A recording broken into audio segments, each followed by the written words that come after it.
Hello again. My name is Rodrigo Espinoza. Today we're going to be talking about uh, materials adaptations. How are these procedures, or should be how these procedures should be performed by teachers? In general, language teaching methods suggest a variety of forms for presenting the target language to students. But to what extent do course books cover these suggestions? And I say course book because it's like the most general material we all use. It has been made clear that no course book fully complies with every learner's, teacher, or institution's needs. This assertion sets teachers under the premise of becoming designers to some extent of their own didactic materials. Materials design is a complicated matter. It is not just the act of thinking about an activity or material that will present learners with a language intended to be learned. Beyond presenting the language, teachers have to consider different aspects that are intrinsically related to learning theories. Teachers acting as material designers must observe these aspects, namely students' cultural and educational background, needs and preferences, learning styles, and several others that have been commented in our professional educational courses. Regarding course books, teachers must be conspicuous about the content and approach these course books may have. There might be activities, perhaps, that will not observe learners' needs. Thus, it's imperative that teachers modify, change, or supplement such activities. But how can teachers identify these activities? Well, well-prepared teachers must identify in advance through a needs analysis learners and institution needs and related aspects inherent to the second language acquisition process.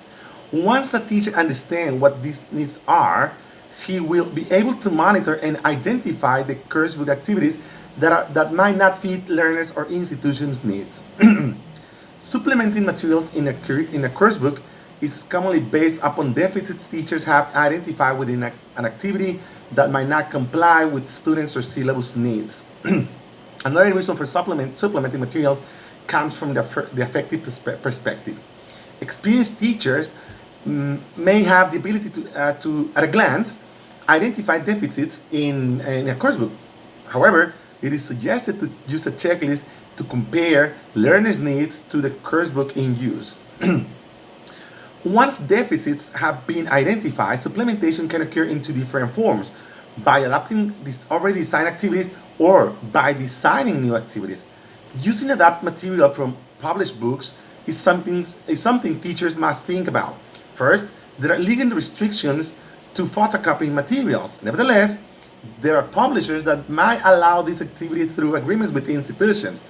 Another issue regarding materials adaptations deals with the availability of resources. Not every institution has the resources to photocopy or reproduce materials.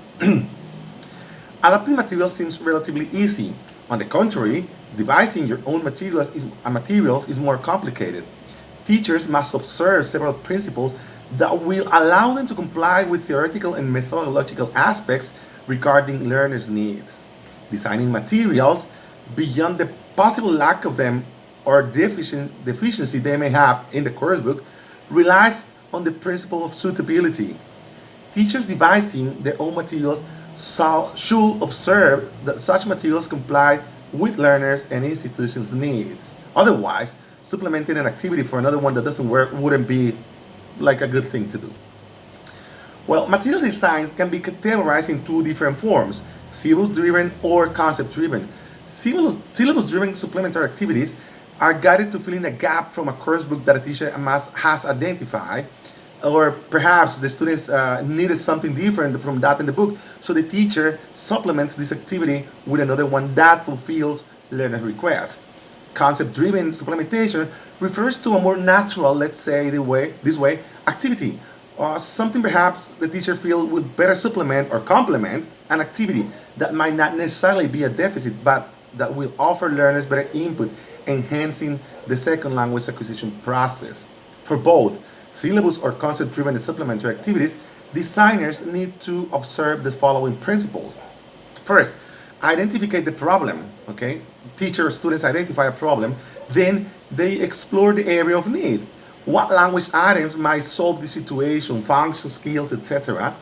Then, to contextualize, to the contextual realization, will the materials fit the context, ideas, or text to work with? Are they suitable with students' needs and context as well? Then pedagogical realization, appropriate exercises and activities and instructions for these tasks for the tasks proposed. And finally, the physical production. Is the design well done? Is the visual aspect appealing for students?